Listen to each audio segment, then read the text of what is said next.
La photo que vous avez devant vous à présent a été prise à Berlin, au théâtre Maxim Gorki, où la programmation artistique intègre depuis un certain temps déjà les questions migratoires et où la troupe elle-même est constituée en fait de Berlinois qui ont tous des origines étrangères.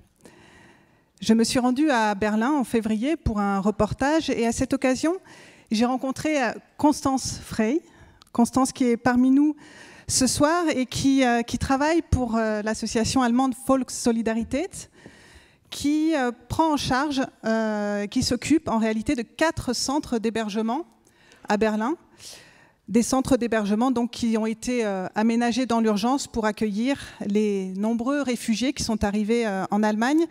L'année dernière, plus d'1 million de personnes sont ainsi arrivées en Allemagne.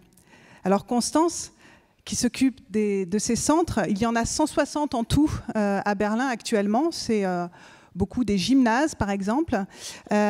Constance va nous raconter comment dans l'urgence son association a dû se mobiliser et dans quelles conditions. Merci. Volkssolidarität, qu'est-ce que ça veut dire? Ça veut dire la solidarité du peuple.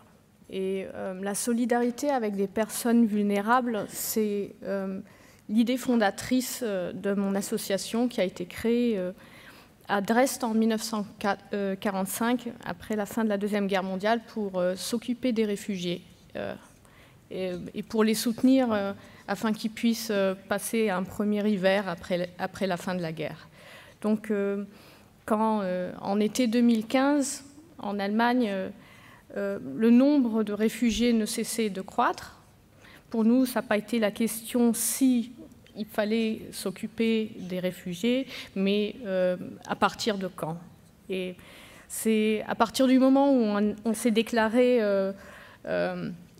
preneur pour devenir gérant d'un premier centre d'hébergement des réfugiés, c'est là qu'une grande aventure a commencé pour nous, avec des hauts et des bas. Le premier centre d'hébergement, on l'a ouvert en espace de 6 jours.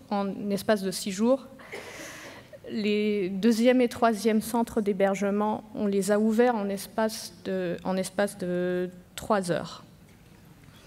Et alors, comment ça se passe? Vous avez un coup de fil des autorités berlinoises qui disent « bon, il faut des gérants, est-ce que vous pouvez prendre tel et tel lieu que nous avons réquisitionné, en l'occurrence des gymnases ?» Et vous dites oui, et puis ils disent « bon, les réfugiés arrivent dans 3 heures ». Donc, si vous avez de la chance, l'armée ou quelqu'un d'autre a apporté des lits, donc il faut monter les lits, il faut faire des lits. Donc, vous faites 200 lits ou 300 lits, vous organisez des couches de bébés, vous organisez de la nourriture pour le premier soir, vous organisez un prestataire de service qui va apporter de la nourriture à partir du premier matin, parce que les réfugiés vont habiter chez vous, donc ils ont besoin de manger matin, midi, soir. Vous avez besoin d'un service de sécurité. Et tout ça, ça n'aurait jamais été possible sans la société civile allemande. Ça a été l'heure du bénévolat, de l'engagement de milliers et de milliers de personnes à Berlin, mais bien sûr dans toute l'Allemagne. Donc, le million de réfugiés qui est arrivé en Allemagne en 2015, qu'est-ce que ça représente pour Berlin? Ça faisait 55 000 réfugiés. Donc, plus que le nombre total de réfugiés qui est arrivé en France en 2015. Et donc, aujourd'hui, dans notre association, on s'occupe de 1150 réfugiés. Ils viennent d'où? Ils viennent de Syrie, d'Afghanistan, d'Irak, et puis de plein d'autres pays, mais ce sont les 3 principales destinations ou pays de provenance des réfugiés qui habitent chez nous. Alors, le bénévolat, bien sûr, c'est pas seulement de l'aide dans les premières heures, c'est de l'aide tous les jours et de l'aide extrêmement variée. Il y a des bénévoles qui enseignent l'allemand, Il y a des bénévoles qui viennent jouer avec les enfants.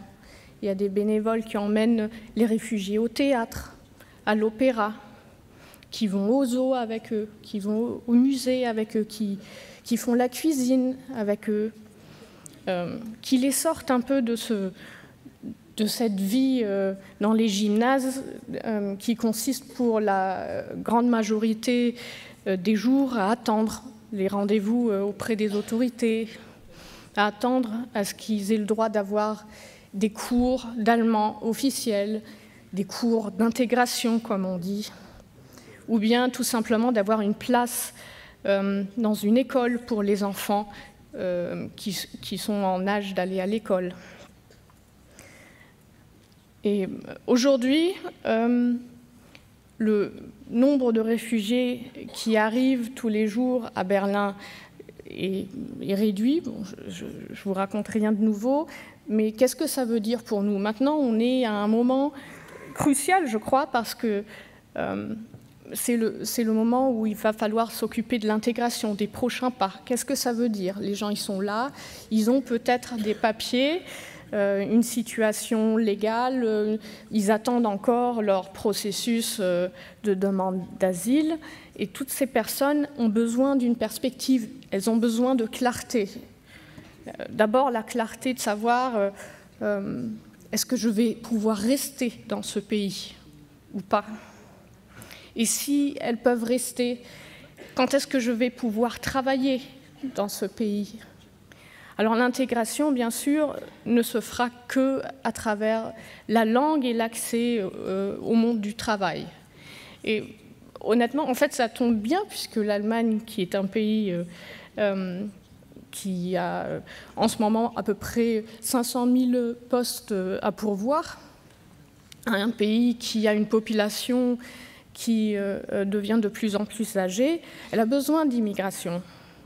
Mais bien sûr, ça ne va pas être facile et ça ne va pas se passer tout de suite. On estime, les autorités estiment qu'à peu près 10 à 20% des réfugiés qui sont en Allemagne aujourd'hui veulent faire des études. On n'a pas d'estimation sur le nombre d'analphabètes. Il y a dans les cours de bénévoles des gens qui apprennent à écrire pour la première fois en allemand. Avant-hier, j'ai rencontré une bénévole qui a ouvert un café où elle s'occupe de femmes, où elle leur apprend l'allemand, où elle donne des petits cours d'écriture. Donc il y a des femmes qui, dans ce local qu'elle a organisé avec d'autres bénévoles, prennent pour la première fois un stylo et écrivent. Et je lui ai posé la question, tu crois que ça va durer combien de temps jusqu'à ce que les plus douées de ces femmes vont pouvoir accéder au marché du travail allemand avec des chances, des bonnes chances? Et elle a dit 1 à 2 ans. Alors bien sûr, il y a des exemples de toutes sortes de niveaux, de vitesse d'apprentissage. On a un jeune Syrien qui a intégré un programme de bénévolat dans une de nos structures qui parle déjà couramment allemand. Alors, après, si vous avez 50 ans et que vous êtes analphabète, je pense que ça va durer plus longtemps d'apprendre une langue. Donc tout ça, ce sont des choses auxquelles nous allons travailler au jour le jour dans les mois et dans les années à venir.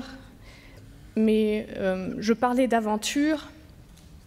Je suis persuadée que cette aventure se finira bien. Merci.